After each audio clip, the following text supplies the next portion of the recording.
So, the Brahma Vihāras. I'm imagining that all of you have heard teachings on the four Brahma Vihāras before, but what exactly did the Buddha have to say about them?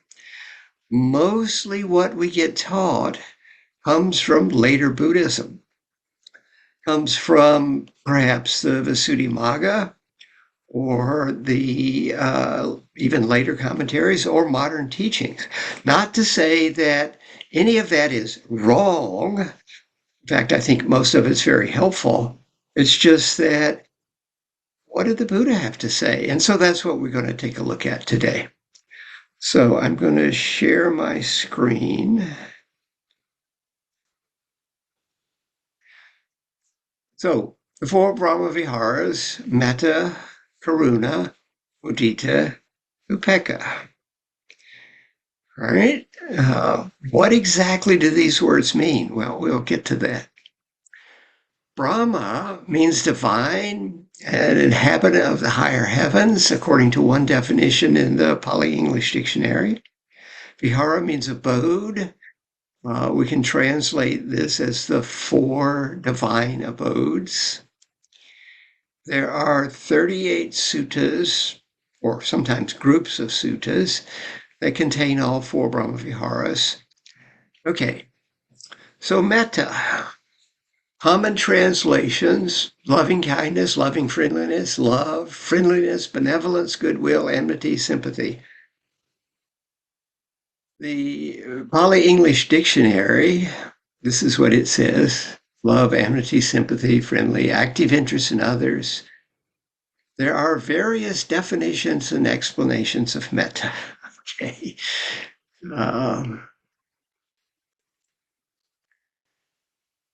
One thing that maybe is helpful is thinking about the far enemy and the near enemies. This gives us some ideas. The far enemy of each Brahma Vihāra is given in Majjhima Nikāya number 62, although the phrase far enemy is not used, and we will actually look at that part of that sutta in a bit. So the far enemy is ill will or hatred, and the near enemy, this comes from later Buddhism: attachment, sentimentality, clinginess, conditional love.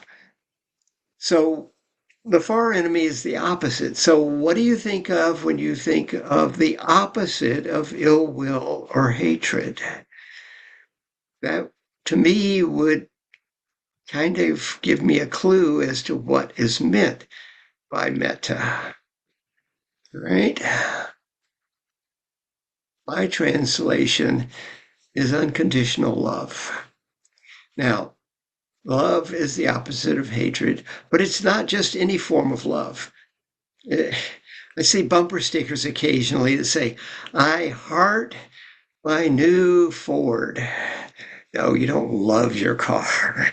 You like your car. You might like it a lot, right? But it's not love. The unconditionality has nothing to do with the mistranslation of asankata, which is sometimes translated as the unconditioned, which turns out to be a very bad translation. It's used to point to nibbana, but it winds up making an object out of nibbana. There are no articles in Pali, so you can't say the unconditioned to translate asankata. Asankata is the past participle of sankara, making together. It literally means without, concocted, or fabricated. So without fabricated. So it has nothing to do with unconditioned, right? Unless you want to say that, okay, not fabricated. But you got to remember who the fabricator is. We're the one that is fabricating our reality. We just get sensory input, and then we identify it, perception, the Pali word sanya, and then we make up all sorts of stories and tales about it, and that's the sankharas. So the unconditioned love here means the love with no strings attached. This is the same as the Greek word agape, if you know that one, in contrast to eros, erotic love, phila, brotherly love, phila 2, self-love, as it embraces a profound sacrificial love that transcends and persists regardless of circumstances. This is what I think metta means. All right? It's loving someone just because they're someone, not what they do or what they might do or what they did in the past or anything else. We're just simply recognizing, oh, this is a person. I can love this person. Or your cat, or your dog, or any living creature. Metta occurs in 87 suttas or sutta links, right? It's interesting. So to find the 87 suttas, I have a database of all the suttas from the suttacentral.net website. If you're interested in suttas, you need to know about suttacentral.net. It's a great source for suttas. And Bhikkhu Sujato, who is the bhikkhu behind the project, has translated all the suttas, all of them. And there are 5,000 different records. And I made a database of that I could search to find all of this. Only he uses love, not unconditional love, but love for metta. But he also uses it for other things as well. I initially found 214 suttas that had love in them. And then I went through each one of them and looked to make sure that love was translating metta, and wound up with only 87. So one of the things that's necessary when you're really studying the suttas is to look at the Pali. You don't have to be a Pali scholar, but it's helpful to have some idea, particularly if you're looking up a word. So anyhow, I've gone through the suttas and found just the 87 where it's love, where love is translating metta. Now, it's quite possible metta might be used in some other circumstances, and I didn't find it because I'm looking for the English. I'm not a Pali scholar. I just have a small vocabulary of Pali words. Okay. Karuṇā. The common translations are compassion or mercy. The far enemy is cruelty. The near enemy is pity. I'm going to go with kindness. Compassion isn't wrong, but it's limited. If this is kindness, compassion is kindness to someone who's suffering. But you can actually be kind to everyone, whether they're suffering or not. So I'm thinking that actually karuṇā is kindness, so that you can be kind to everyone. You're not limiting karuṇā to just those who are suffering. But if someone is suffering, then your kindness would be an act of compassion. Okay, and I do mean act. These are all activities, not just mind states. Okay? Another important word is anukampa. Raise your physical hand if you've heard of anukampa. Not very many. It's extremely important. In fact, there's more about anukampa in the suttas than there is about karuṇā. It's sometimes translated as sympathy or compassion. Gil Fronsdal, which is the teacher that turned me on to anukampa, translates it as care. And you can practice anukampa towards anyone, whether they're suffering or not. So we have karuṇā, kindness, and anukampa, care. Slightly different approaches, but very similar, acting in a way that's really kind and caring towards someone. Another less known word is anudaya, which is translated as compassion for or sympathy for. How many of you have heard of this word? I never heard of it until I was doing the research for this course. And there is a sutta, we'll get to that, where all three of them are used, but it's a pretty rare word. Unfortunately, because it's translated as compassion or sympathy, which is what's used to translate anukampa and karuṇā, I can't find it by searching for the English. I'd have to search the Pali, and I don't have a database to search the Pali to find it, but I'd really like to know how often it occurs. Maybe someday. Karuṇā appears in 53 suttas. Anukampa appears in 3 times as many suttas, 179. But anukampa is not one of the Brahma Vihāras. Interesting. Muditā. Common translations are sympathetic joy, empathetic joy, appreciative joy, and rejoicing. The rejoicing is what Bhikkhu Sujato uses. That's pretty good. It actually captures, I think, more of what's going on.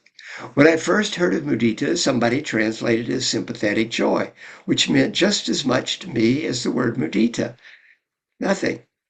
I mean, what is sympathetic joy? I knew about joy, but what is sympathetic? We later heard empathetic joy. Okay, that's a little better. And then I heard appreciative joy. And one of my friends asked me, can you do muditā for yourself? The way that muditā is taught in the West is that you do it for others. When somebody else has good fortune, you're happy because they had good fortune. To take a trivial example, there was a Winter Olympics in Vancouver, Canada, right? And the Winter Olympics in Canada, what's the most important event in the Winter Olympics? Ice hockey, of course, right? The Canadians are wild about ice hockey. The finals come down to the Canada versus the United States, right? And I realized that there was going to be a lot more happiness on the planet if the Canadians won the finals than if the Americans won the finals. The Americans, yeah, they're kind of maybe a little bit ice hockey fans. I mean, there's some ravenous ones, but it's definitely the fourth sport of the big 4 sports. It's not a big deal in Canada. It's the biggest deal in the whole sporting world.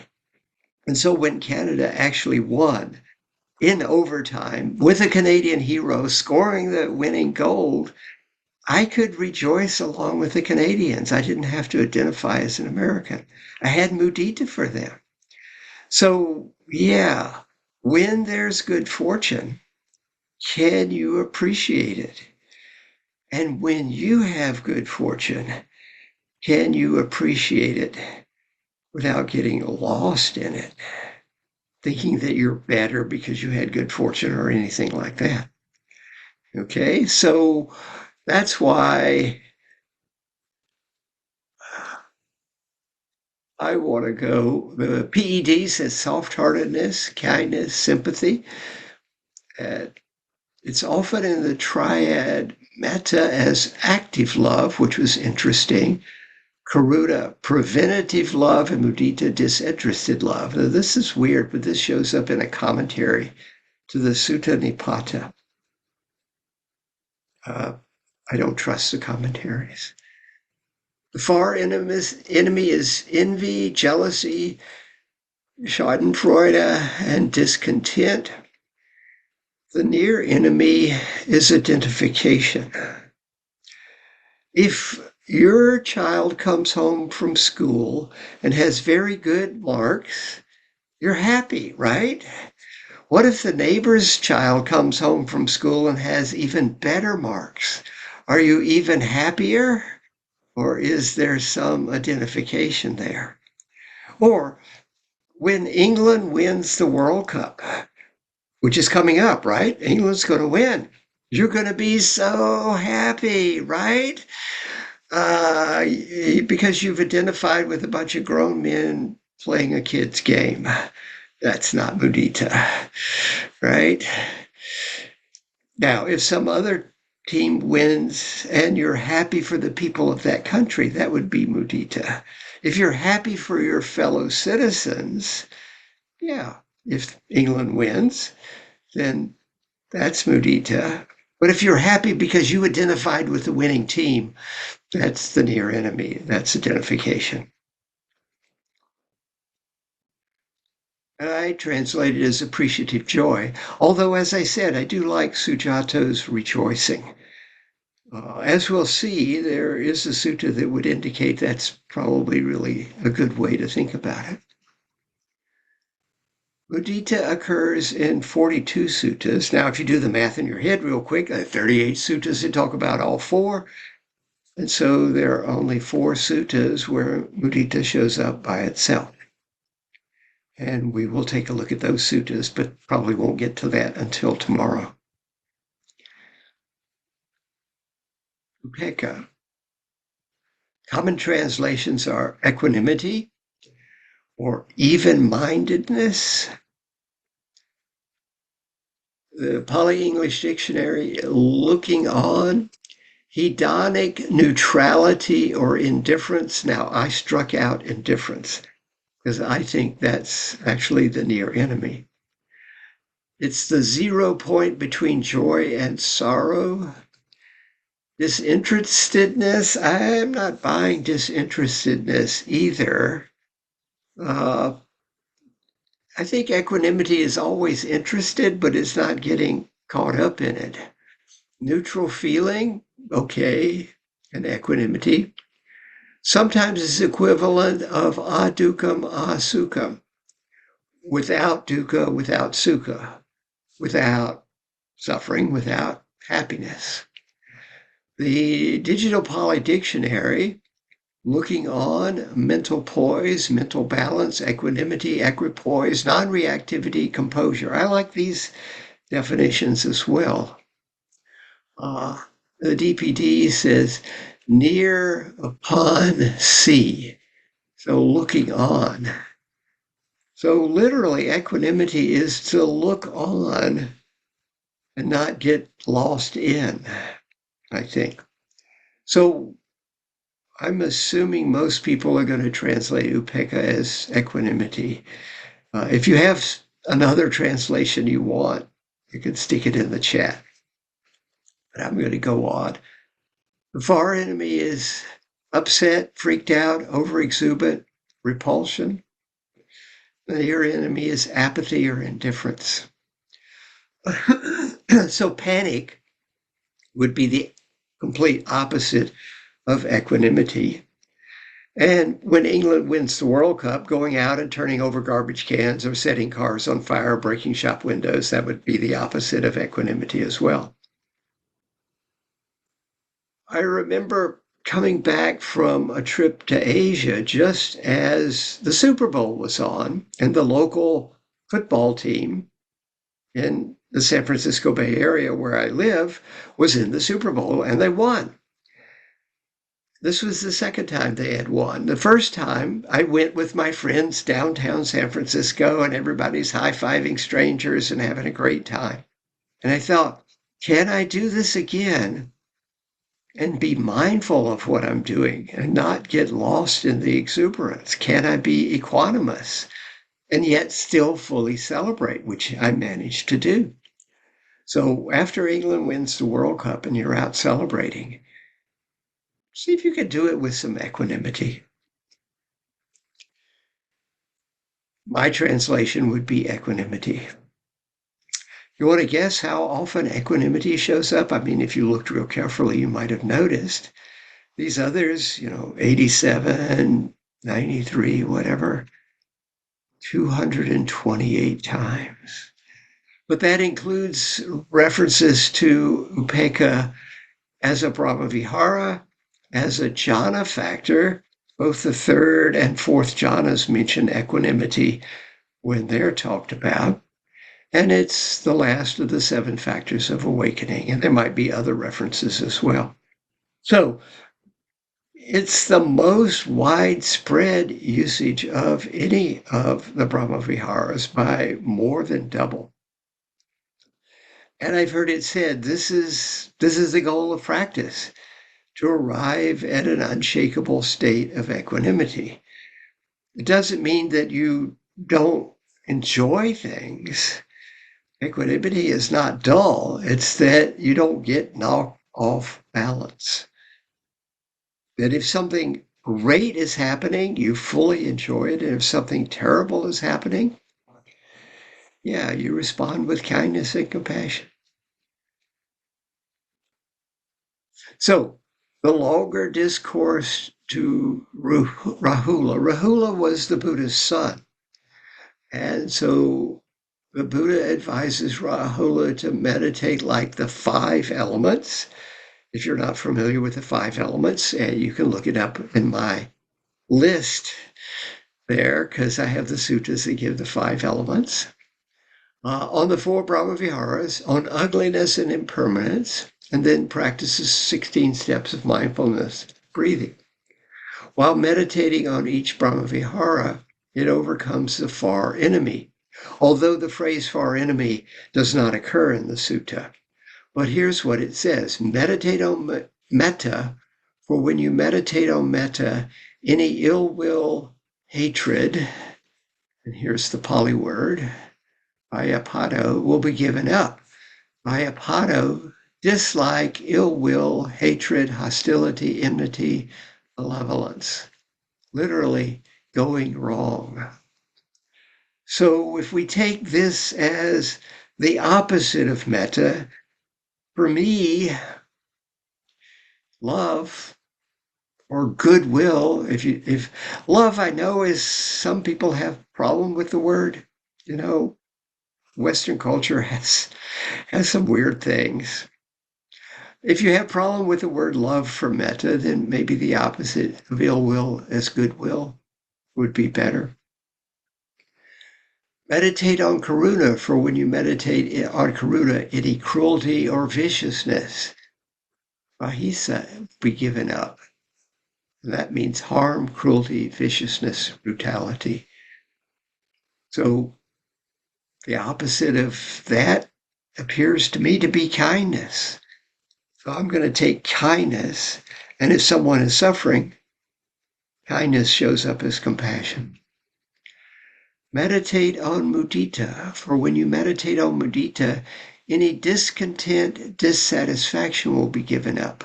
Now this is quite different, right? Dissatisfaction, dislike, discontent, aversion, boredom, listlessness. A little bit different than rejoicing. That's the opposite. But it's literally non-delight.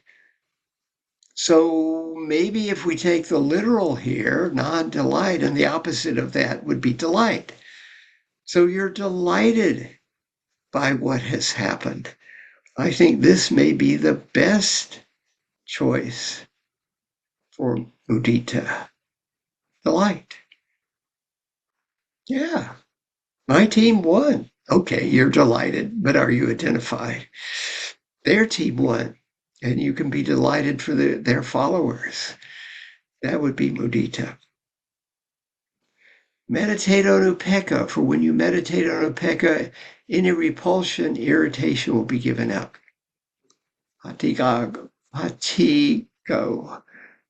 aversion, repulsion, resistance, irritation, conflict. Literally striking against. That one's kind of interesting too. So striking against, the opposite would be either not striking or striking to help another. I don't know about that. I really like equanimity. I think that whoever came up with equanimity, I think, did a really good job.